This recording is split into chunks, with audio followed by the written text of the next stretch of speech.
What's up, guys? What's going on? Welcome to the show. This is Devon Johnson with the Showtime Forum post-game live show. We're streaming on all platforms right now, YouTube, Periscope, and, of course, Twitch. And tonight is another great night. Guys, listen, we haven't talked in a while, but we said it. We said that it was going to happen.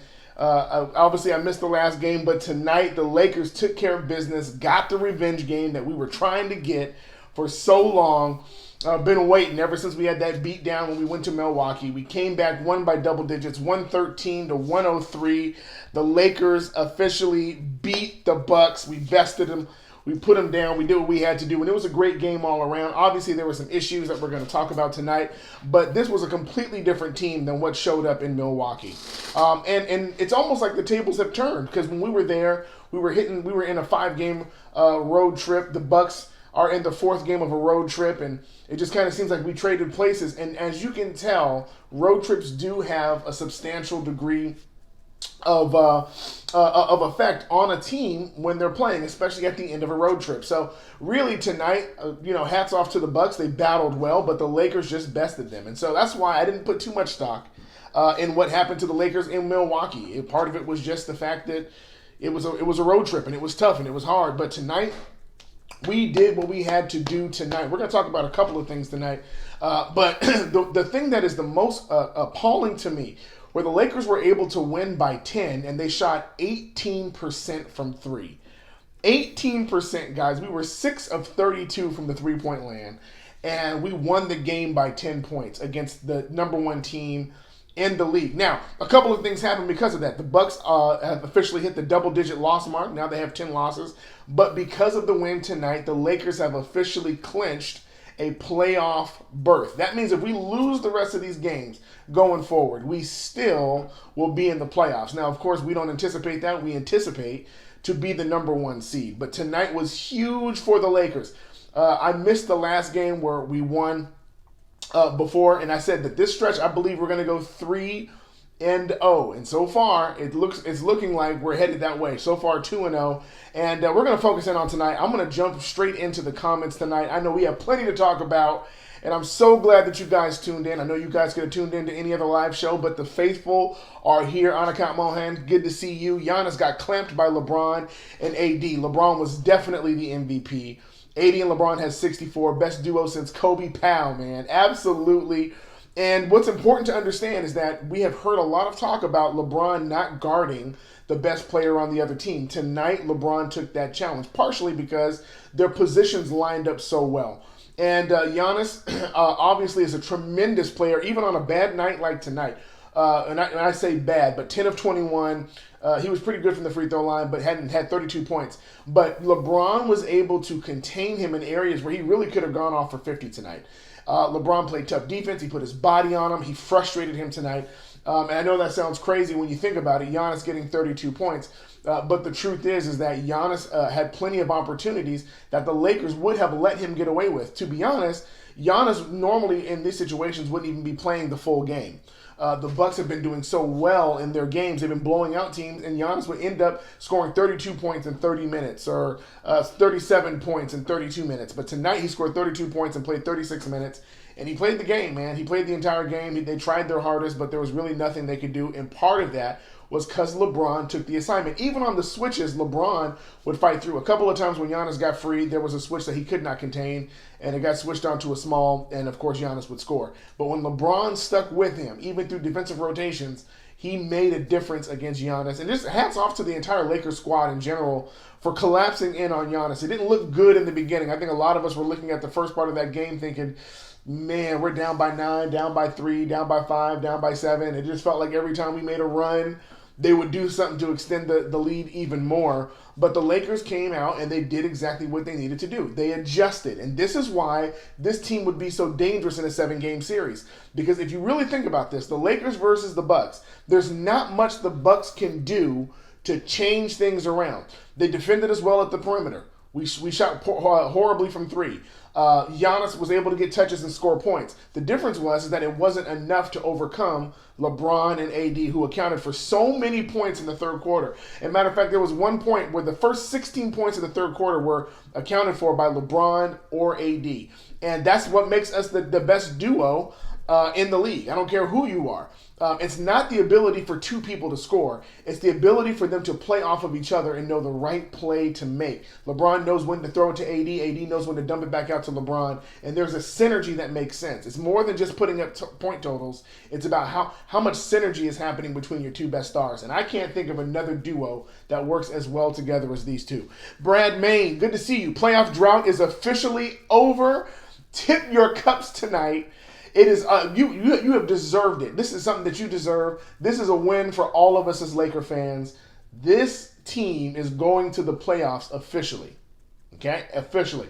And the icing on the cake is we're most likely going to go as a number one seed. That's what's so fantastic, is that we're going to not only go back to the playoffs, but we go from being the bottom of the barrel, getting high draft picks, now to being the number one seed in the Western Conference. Hopefully, if everything works out the way it's supposed to.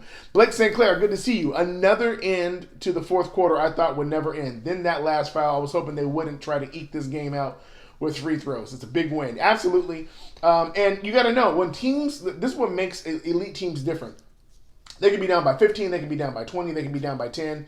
They're going to make an adjustment. That fourth quarter, they're going to give their all, okay? That people aren't holding back because of foul trouble. They know they only have 12 minutes or so to get in there. People who have been rested are now ready to come in and play. And so you're going to see a run happen from a team. But the Lakers are now officially 41-0 when they're leading going into the fourth. So we are built to withstand runs in the fourth, and the veteranship is how we make sure that we clean up things towards the end. Of course, it shouldn't have been as close as it was. We had a double-digit lead for a lot of that third quarter. After we made several 7-0, 8-0, 9-0 runs, after we did what we had to do, we really should have held that. But we should know that these elite teams, when we get to the playoffs, Western Conference Finals, and the finals, if we are able to get there, that these teams are going to make runs, and we have to be able to withstand them. And for 41 times, the Lakers have withstood the onslaught that comes in the fourth quarter. And that's something that you really have to think about that, guys. We are undefeated going into the fourth. So even looking at Sunday's game, you don't want to pay too much attention about how the first quarter starts. You want to see, how do we come out of the third? If we come out of the half, making adjustments, getting our feet back underneath us in the third, and we go in there with a lead, percentages say we have a very high chance of winning. So that's something good for us to know going forward. Anaka Mohan, job is half done. Sunday going to be crucial as well. Lakers back in the playoffs. How good does that feel? Lakers now 3 games behind the Bucks, plus playing in a crazy West. This is a special team. Absolutely. And the job is half done. And once again, we talked about this before. We've been talking about this for a couple of months now. We talked about this in January, and in February we said when March comes, this is going to be the test for the Lakers. This is going to be the report card test. This is going to show you how have you done halfway through the semester, if you will. And so far, being 2-0, the Lakers have shown themselves to be a formidable championship contender. We're not a fluke. We haven't just built up a record essentially over beating sub 500 teams. We have quality wins now. But it's not going to mean anything if we can't beat the team who's beat us twice. The thing about the Bucks is they've only beat us once, and we beat them. So we've split the series, as you do with Eastern Conference teams. Either you sweep or you split. But here, in this opportunity here, with the Clippers coming up Sunday, we have an opportunity to make a statement that the first 2 games we have grown and we have matured and we have become a better team. I think one of the unsung heroes tonight was Markieff Morris. I think that he did some things tonight that just aren't going to show up on the stat sheet. Tonight, City only played 9 minutes and had 5 points. But what I want us to pay attention to was in the defensive rotations, there were times where people wanted to go baseline and Morris was right there. That makes a difference even in only the 9 minutes that he played. Kyle Kuzma played 24 minutes and was 3 of 11 from the field. So I want you to think about this. Kyle Kuzma, who is still showing himself to be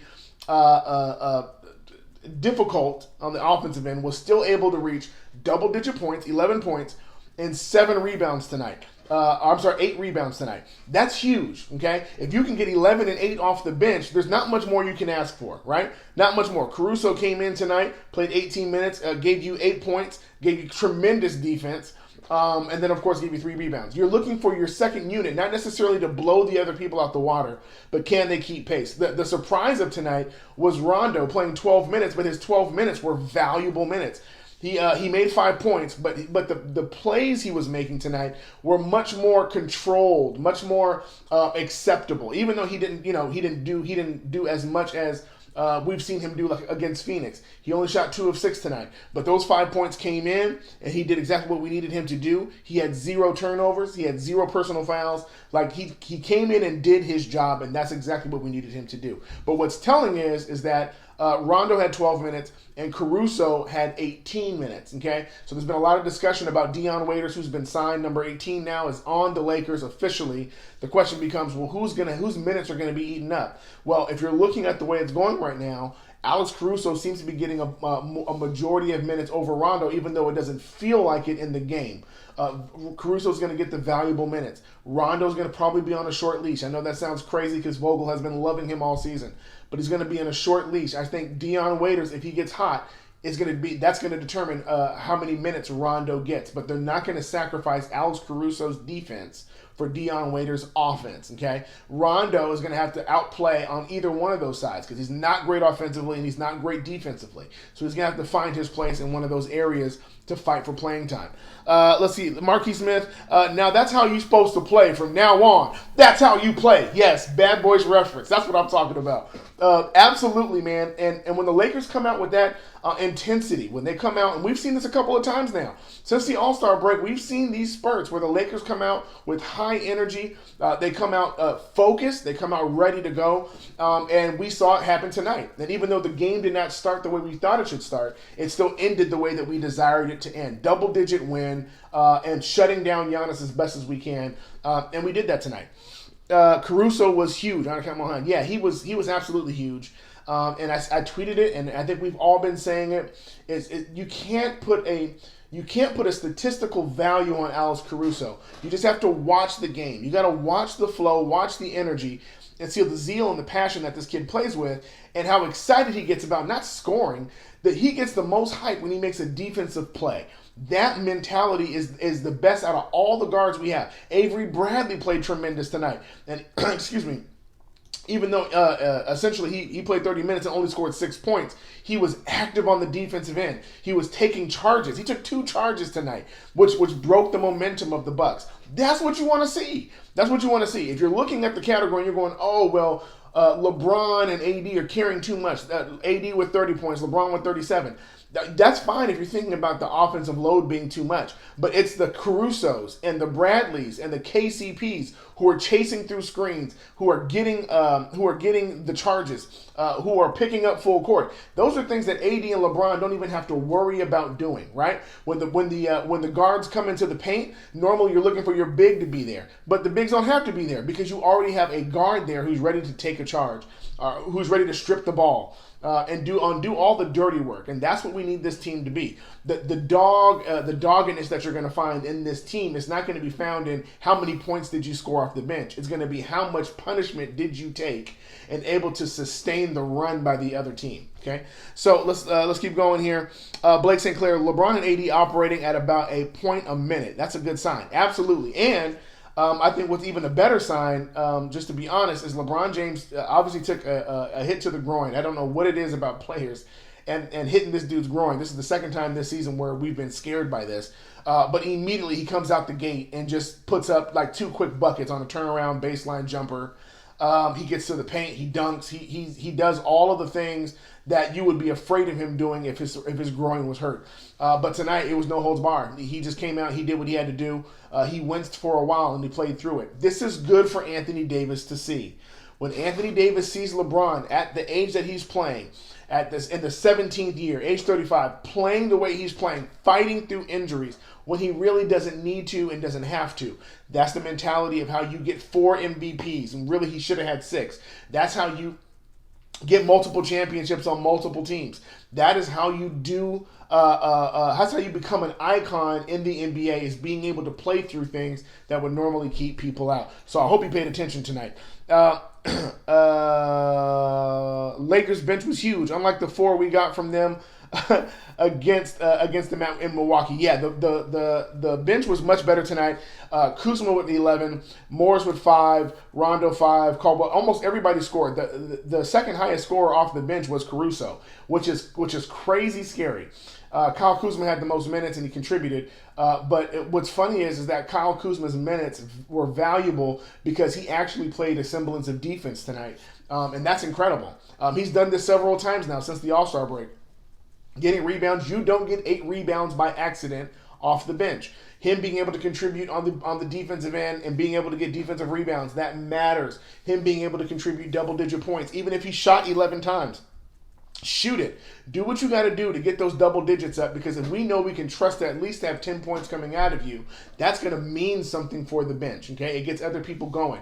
And so a lot of the success tonight came not only because of the defense, but because the bench actually played halfway decent tonight. So good point on that. Terrell Hawkins, LeBron was a monster tonight, and I think we need to savor this, guys.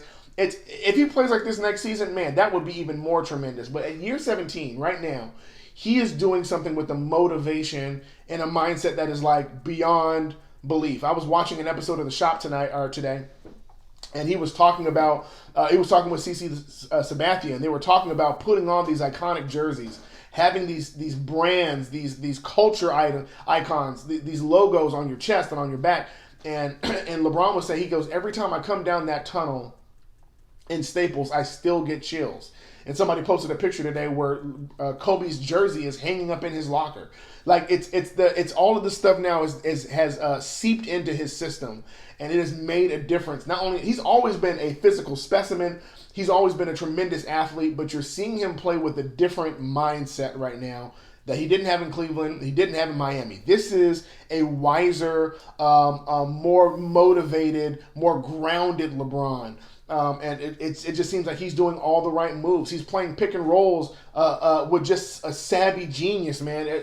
One of the dunks where JaVale sealed out the blocker and LeBron went around the pick, but then held off the chaser and then went up for the dunk. These are all savvy veteran moves. You don't see a lot of other teams doing that, and that's how you're able to play this many years and preserve your body and do these things. Now, what I do want to talk about is the battle of the MVPs, man. So tonight, LeBron had 37 points, and Giannis had 32. And this made me so excited about the future of the NBA, but also the present of the NBA and what's getting ready to happen with these NBA playoffs. Watching 2 MVP candidates from a number 1 Eastern Conference team, number 1 Western Conference team guarding each other and going at each other. This was almost like a continuation from the All-Star game. You could tell they were taking it seriously. There was a mutual respect.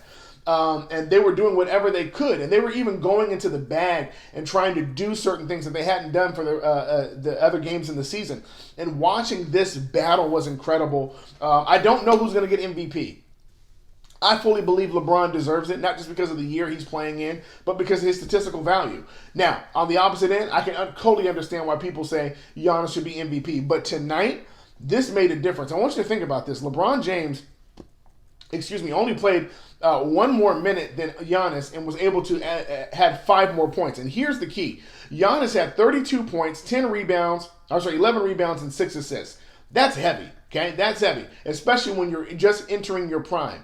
But LeBron James, 37 points, 8 assists, 8 rebounds, okay? So he had more points, he had more assists, and I think he fell behind on the rebound side. So that means if you think about this, at the year that he's playing, at the age that he's playing, that is a tremendous feat. That's a tremendous feat.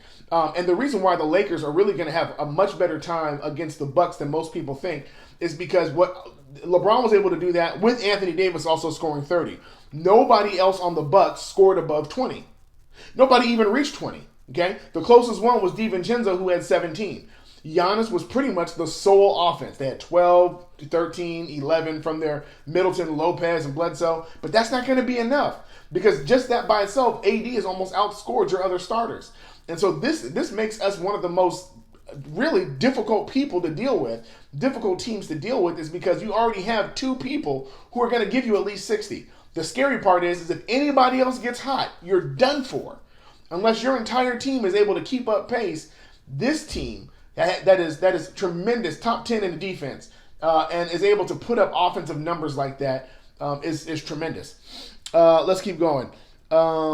Al Sanchez, LeBron wanted this one bad. I can't believe we won despite Kuzma and the refs. I don't want to say despite Kuzma. Once again, putting up 8 rebounds, 11 points, that's what you're looking for. You're not looking for Kuzma to score 20. You're looking for Kuzma to give you double digits, anything above 10, and to rebound and to play a semblance of defense. I will say that the refs were tremendously horrible tonight. But when are they not, right? And so the Lakers being able to outplay that and play through that is amazing. And what I love is, this is what's different. The Lakers will complain about the call and then immediately go back and play like none of that ever happened. You watch other teams that get those calls, they get so frustrated, it comes out in their next play. It comes out in really crazy decisions. Bledsoe made one of the reasons why he picked up an offensive foul for a charge is because he had an issue with the ref and decided to go full blaze down the court, just playing with anger and trying to prove a point. The Lakers being able to lay down the issue with the refs and just keep on playing ball is going to serve them well in the playoffs, guaranteed. Anka Mohan, Giannis has a glimpse of what it would be playing with his future teammates. Yeah, man, I like everybody else would love to see Giannis on the Lakers. I just don't know how realistic it is. He's already made it very clear that he does not like playing with other people in the offseason.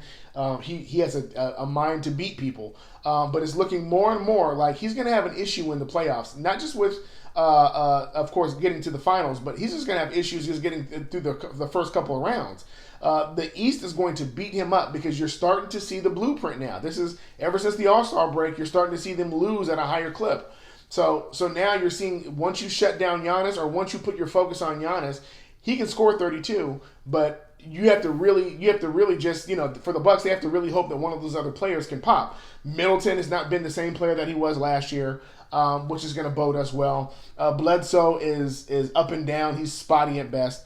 So it's really, really good to know that the Lakers have something that can really battle the things that people say is impossible for the Lakers to beat. Great coaching job by Vogel to go right at Giannis on offense with AD and LBJ. Yeah, and I'm not even sure how much of that was Vogel. I think a part of that was a collective decision between Bron and AD. In my mind, it really looked like they just made it up in their mind, we don't fear you at all. And that mentality going in saying, we're going to take it to your chest. Listen, this is what's crazy. As much as the Lakers were going in on Giannis had 0 blocks tonight. We were taking it to his chest in the paint, and he had 0 blocks tonight. That means that every time we went at him, if we missed, but he couldn't get his hand on the ball because the Lakers have length, which is what I love.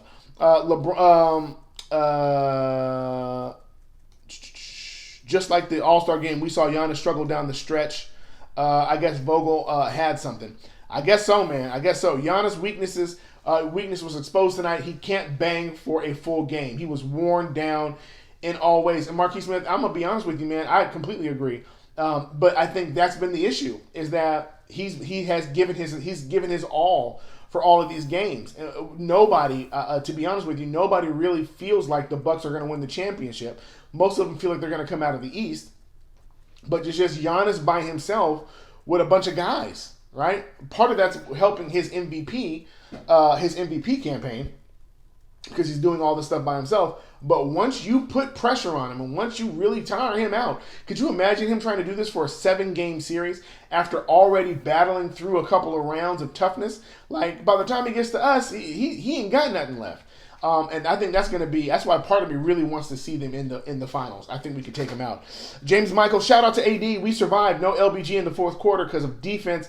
Blocking Middleton 3 set the tone. Absolutely, James. AD was doing great. He showed up in the fourth quarter the way that we expected him to. And he made some issues. He had some issues tonight. Once again, the biggest part that I hate is that our biggest turnover monsters tonight were our 2 top players. But, I mean, that's going to happen because you're running the ball through them. But LeBron had 4, Anthony Davis had 4, so they collectively had 8 turnovers. But they still were able to do what they had to do despite those turnovers, and that's what's great. This is why I still want JR on the team. Waiters and Smith are the shooting goons we need. Marquis Smith. Marcus Smith. I'm sorry, man. It's very possible. You may see that happen. I don't know how possible it is that they're going to make a cut to Quinn Cook to bring JR. Because once again, you got to remind yourself that getting into the playoffs, the rotations shrink. That's why things like Joakim Noah signing with the Clippers today doesn't really move anything on my scale, because you're adding more pieces to have options. But by the time you get to the playoffs, you really can't be fooling around with options. You need to have a set rotation. And some of these players are just going to be along for the ride, and they're not really going to get a lot of PT. And I think that's going to mean more for other teams that play them, because you're hoping that the chemistry holds together in the Clipper locker room. They're hoping that all the chemistry holds together. But even with Dion Waiters sitting down, Jeannie Buss asking him point blank, face to face, what are you going to do if you don't play? Ask him the same questions they asked Dwight. How are you going to feel when you're only getting 3, 4, 5 minutes? How are you going to feel if you don't play at all and you're sitting next to Jared Dudley? How's that gonna move you going into the season and into the playoffs? And I think that those kind of conversations, that culture. Listen, Boogie showed up for the game tonight. The boy been working out at the facility, showed up to the game, can't sit on the bench, but he's like, I'm still going to show up because I'm still a part of this team. That level of chemistry matters in things like rotation. And so you have to ask yourself, does JR fit the mold and the mentality of somebody who is ready to take a role where he may not play? Is he going to stay focused? Is he going to stay engaged, focused? Is he going to be able to be excited with the bench when they're not getting any PT for 3 or 4 games in a row? So I'm fine if JR gets signed. I'm also fine if he doesn't. Pinoy, Laker fan. Good job, Lakers. Absolutely. I hope LeBron's groin and AD's ankles are good. They're going to be fine. I think they're going to be fine. They wouldn't have played the way they played if things were bad. They may be held out after this Clipper game, but I'm fine with it, man. I'm fine. After we get past this Clipper game, I'm fine with them resting a couple games. Al Sanchez, it would have been a blowout if the role players would make some threes. Absolutely. But once again, if they don't, we've proven that we can still win against the Bucks. Now, can we do this on the road? That's a different question. But at least being able to say, if we shoot sub 20% from 3, can we still win by double digits? And the truth is you can. Because even if your threes aren't hitting, once again, we want to get our minds off of the idea that scoring is the most important thing. It is not with this team. Can you be defensively present? And they were tonight. The bench did their thing tonight. And I'm really, really proud of those guys. Lakers going to the playoffs. What a game. Lakers Look podcast. Absolutely. We're going to the playoffs, man. It's been a long drought, but we deserve this one. We're going to celebrate. Honest question. Does this make LBJ favorite for the MVP? Annika, I don't think so. I think it was a great showing. I think they both battled well. But I think the narrative has already kind of gone forward. The thing that's hurting LeBron in the conversations, you have AD. The thing that's helping Giannis in the conversation is you have no other superstar. And tonight proved it. In most people's mind, they would say, if you gave AD to Giannis, would the outcome be different, right? And so the truth is probably yeah. But my issue is that LeBron James has to do far more than Giannis does, right? LeBron James has more triple doubles. LeBron James has more assists on average. One of the top in the league, and still keeping up point total wise. And we're only a few games behind him in the loss column. So I think it's a little bit different in the perspective, but I still think it's going to be Giannis who wins it. Unfortunately, love to see the dog in AD. He had a tough night, but continued to fight. Absolutely. And his night tonight was a little bit weird. He was 10 of 24, 0 of 4 from 3. We like to see him hitting more threes. But he was 10 of 11 from the free throw line, which is great. 9 rebounds. But here's the key, guys.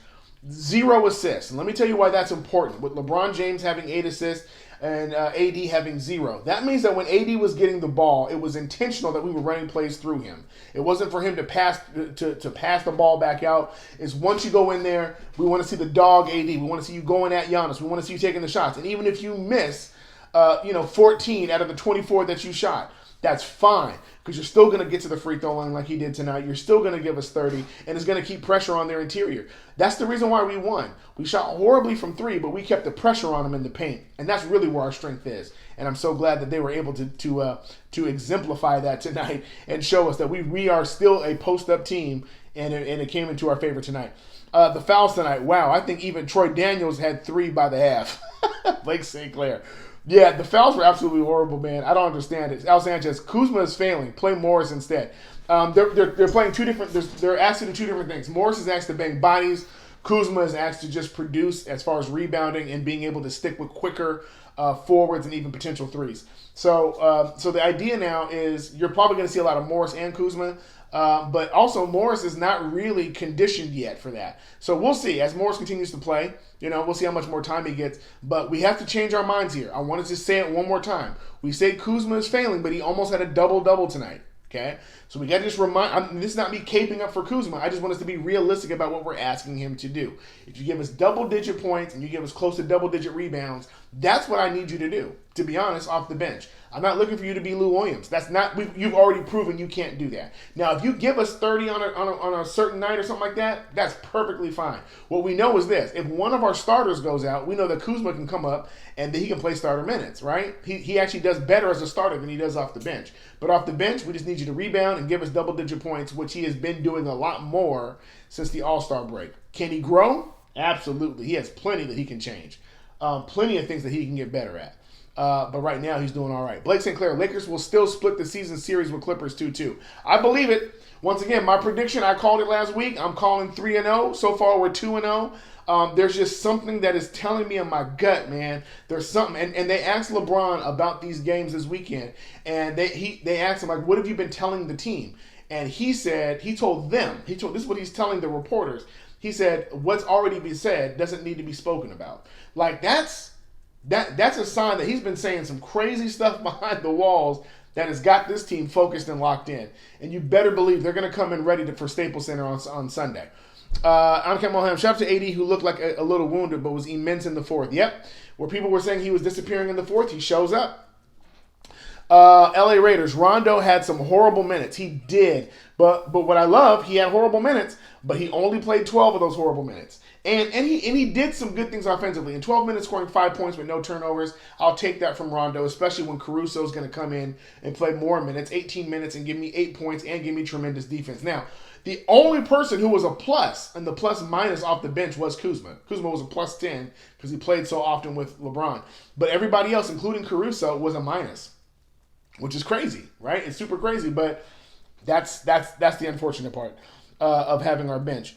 Al Sanchez, AD needs high tops. He needs more than high tops. He needs, once again, I said this, in the offseason, he needs to do everything LeBron is doing to preserve his body. Because I'm not just worried about this year and next year. I want him to be around in year 17 still doing amazing stuff, which is not obvious, which is not normal for bigs. But I think he can do it if he gets his body under control and takes good care of it. He talked about it in one of his interviews. He said he was getting ready to leave practice.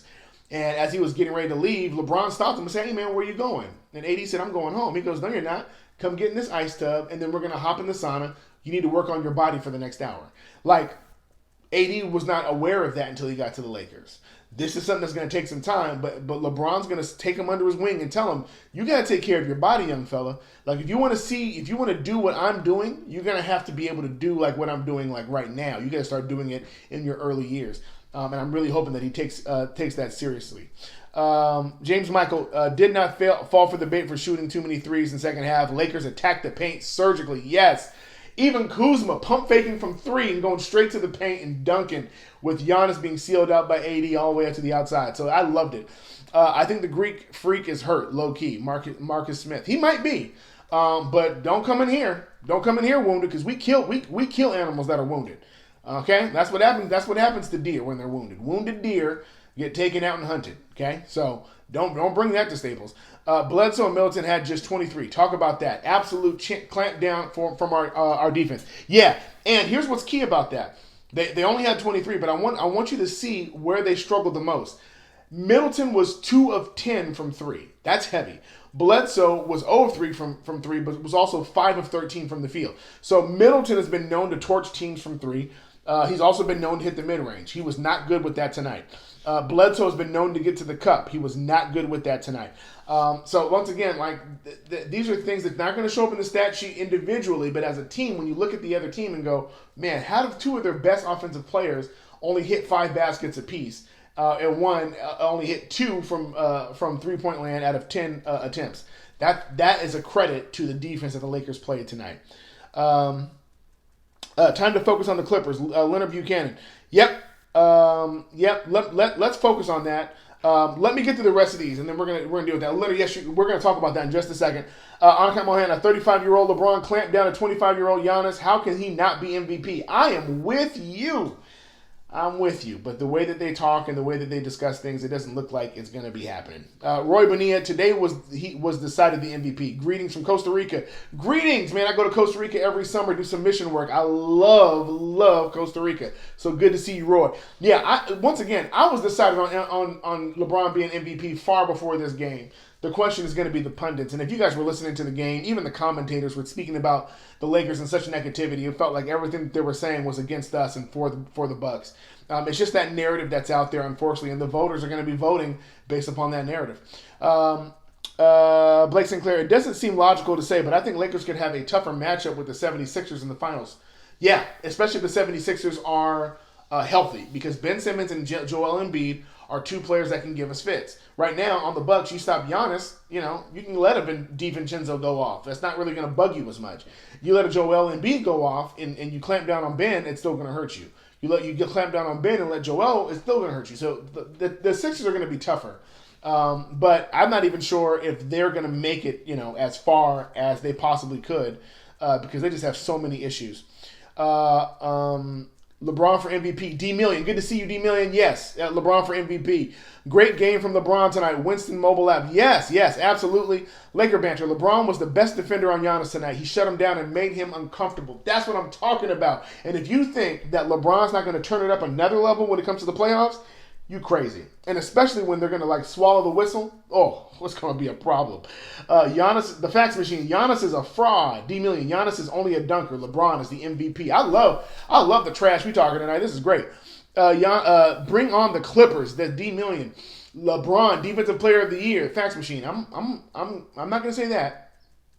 I will say AD could be a defensive player of the year. But I don't think LeBron can do that. Markieff should go at his twin. Yeah, I think so. I want LeBron to guard Kawhi on Sunday and clamp down on him as well. You probably won't see LeBron doing a lot of that, only because of two things. Kawhi is quicker off the twitch than LeBron is. And so tonight, Giannis has length, not necessarily. You got to catch Giannis in half court. If you let Giannis get a running start, you're not going to beat him. But if you get him half court, you can defeat him. And it was much easier for LeBron in the half-court set tonight to get him. I don't know if he'll be able to do that against Kawhi, but here's hoping. Let's see. Because the question is, what's the other option, right? My first thought is put Avery Bradley on Kawhi, and let LeBron cover Paul George or something like that, or let KCP, Alex Caruso kind of switch off on these guys and see how it goes. We'll see. Blake Sinclair, and that's a healthy 76ers. Bucks are still the best team in the East, chemistry and performance-wise. Yeah, absolutely. Winston mobile apps, Kuz has to still step up big. Glad he changed his hair. Let's hope that's going to be the difference maker. And LeBron pick and roll win. Clint Baptist. They were killing him with the pick and roll. Eventually, the Bucks started switching things. They went to a zone in the second half. That was really weird. But the pick and roll was working for the most part in the first half. After that, when they started staggering the minutes again, you really didn't have an opportunity for AD and Bron to really do pick and roll. But once again, AD and Bron hitting that pick and roll lob dunk in the second half and things like that. That's the kind of stuff that people are fearful of because we don't run it a lot. But I think we're going to turn it on when we get to the playoffs. I need J.R. Smith on this team. We need firepower. Kuzma and DG not consistent. Yeah, I see that. I want to keep pointing this out, man. That J.R. Smith is a bucket getter. LeBron is campaigning from this man. But for some reason, no other team, including the Clippers, reached out. They didn't pick him up. They didn't even reach out to him. JR's nobody's reached out to me. The Lakers have been the only ones. And he's been out of the league for a year now. So that should tell you something, right? That the man hasn't played ball since the finals.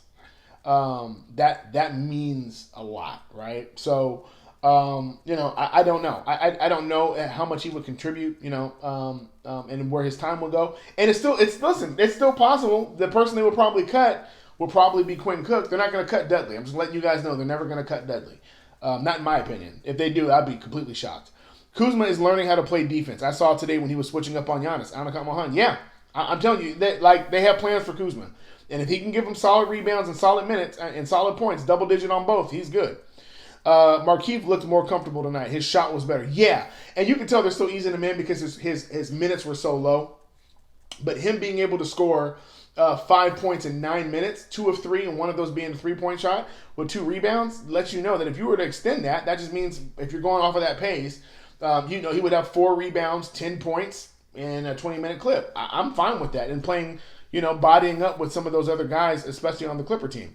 That's the Braun we need. O'Shea Jackson Jr., good to see you, my man. Wow. Such an honor. That's the Braun we need. Absolutely. And this is what I love about this, man. This is what I love about this.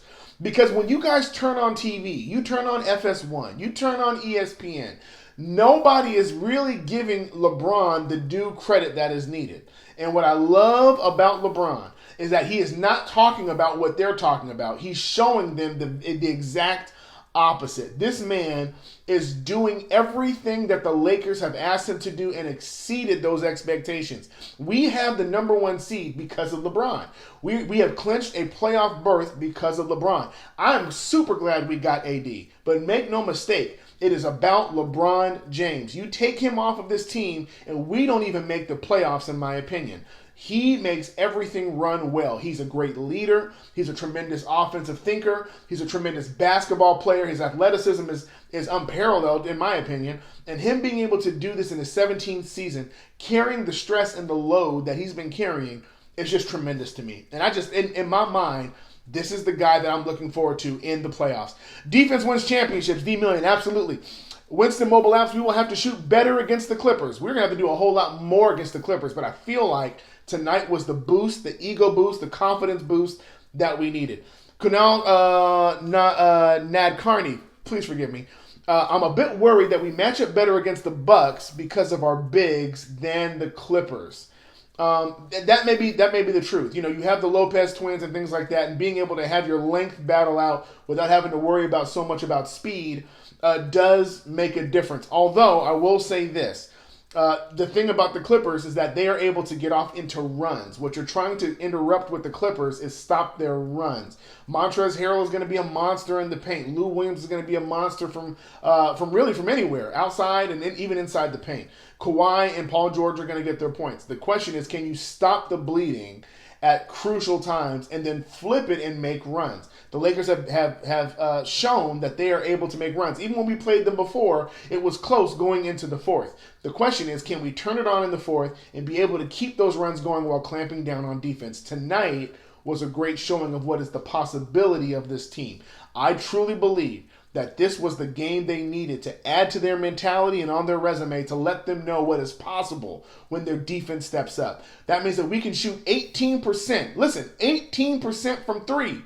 18% from 3 and still be able to win by double digits. That is a defensive-minded team. We shot 6 of 32, guys. 6 of 32. That's insane. Any team that shoots 32 shots from the three-point line and only makes 6, you would almost guarantee they're going to lose. But not the Lakers. Not the Lakers tonight because their defense is that crazy, right? DL Johnson, I really don't care about regular season MVP. I want championship rings. That number 17 banner. I want number 17 banner. I want this for 2 reasons. Number 1, I've never felt more disrespect from another team than I have from the Clippers. Make no mistake, the Clippers are not a rival for us. The Boston Celtics are, because they understand what it means to hang banners. We fight for banners with the Celtics. But there's been a level of disrespect that's been subtle. Commercial timing, billboards going up, laughing on IG live streams and things like that.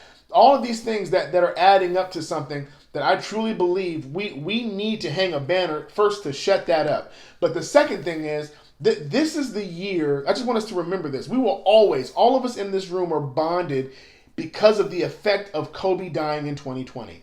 A lot of us really still haven't really processed it. It's still not real to talk about him in past tense. And for this year to be the year that we would hang up another banner, could you imagine the celebration down Figueroa? Could you imagine the celebration in Staples Center, clinching that win? Can you imagine just thinking about that the year that Kobe and Gigi left us, that we brought them a championship in the house that Kobe built. That would mean the world. You know how many people would come out to celebrate that? I'm telling you right now, we won the championship. I'm on a plane from Houston, and I will be there. I'll be sleeping on Figueroa. I'll live stream from Figueroa for that parade. That's how much this championship banner is going to mean to us. And so I want it bad. I really don't care about MVP either, man. I care about that banner. Virgil Marquez. Shout out from Brazil. Lakers are the biggest team here after the death of the Bulls. Wow, man. Wow, all the way from Brazil. Salute to you, my friend. Blake Sinclair, I got to leave early, but I'll see you on the next one. Absolutely, man. Sign off. Listen, it's 1 o'clock in the morning where I'm at, and I'm ready to go, too. Leonard Buchanan, really hope Waiters adds another dimension and hopefully wakes Kuzma up. Dion Waiters is a dog, guys. You got to understand this. He adds not just the offensive power, but the mindset of a dog. He's not afraid of competition. In fact, the last time he played the Clippers, Ramona Shelburne pointed this out. He almost single-handedly took the Clippers out in the quarter. He was playing defense. He was scoring on them. There's something about him that he loves, and he thrives on being discounted. He loves the underdog role. And this is the perfect storm for him, where his entire career is on the line. People have been doubting him. Nobody picked him up.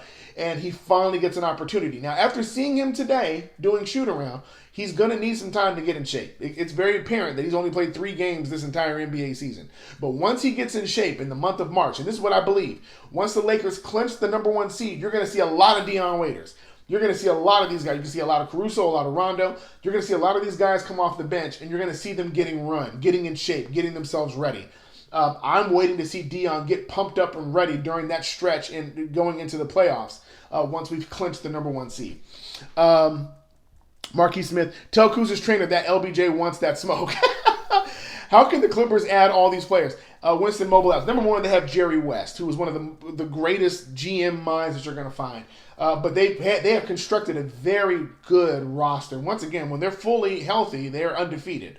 But they're going to get, just like Miami was undefeated at home until we walked into their house, the Clippers are going to be they're going to lose their undefeated ranking once they come against us.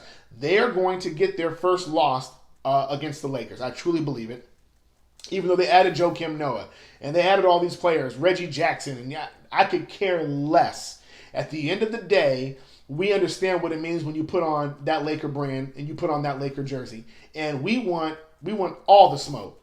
We want all of it. Absolutely all of it. JaVale McGee got elbowed in the mouth, got up smiling. That's the sign of a crazy team. They want it, and that's what I want to see come Sunday.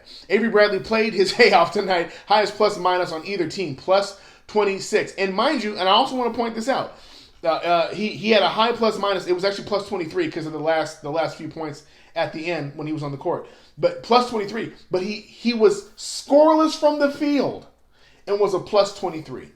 That lets you know how this team is going to thrive. 0 of 5 from the field, 0 of 3 from three-point land, and had a plus 23. That's crazy. I'm not afraid of Joakim Noah. You won't see him on see the floor come postseason, Taj. Yeah, probably not. I want Smug Baymore to shut his mouth on LeBron. Anakat Mohan. Somebody tell me what the man said. I know he said something. Let's just read the. I love these kind of nights. Let's read the Skip Bayless hate. I guarantee it's gonna have something to do about ref calls or LeBron's free throw shooting or something like that. Or something crazy. Let's see what he said.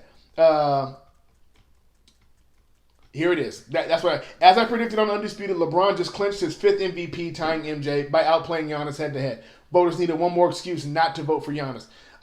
Can you believe the Clippers just got Noah too? Too often when I watch Giannis in big games, I think he's just not that guy. So it's all the excuses about why this win was nothing. When obviously they're the number 1 team in the league, and all of a sudden when the Lakers beat him, all of a sudden it's, Giannis is not good. I predicted this would happen. Yeah. Is LeBron a top 5 Laker? Oof. If he brings me a championship, I'll think about it. You think we can beat the Clippers Sunday? Absolutely. Talk that talk, brother. We want all the smoke. Bring the Clippers on. Absolutely. Long live Kobe. We had that Mamba mentality today, guys. Woo!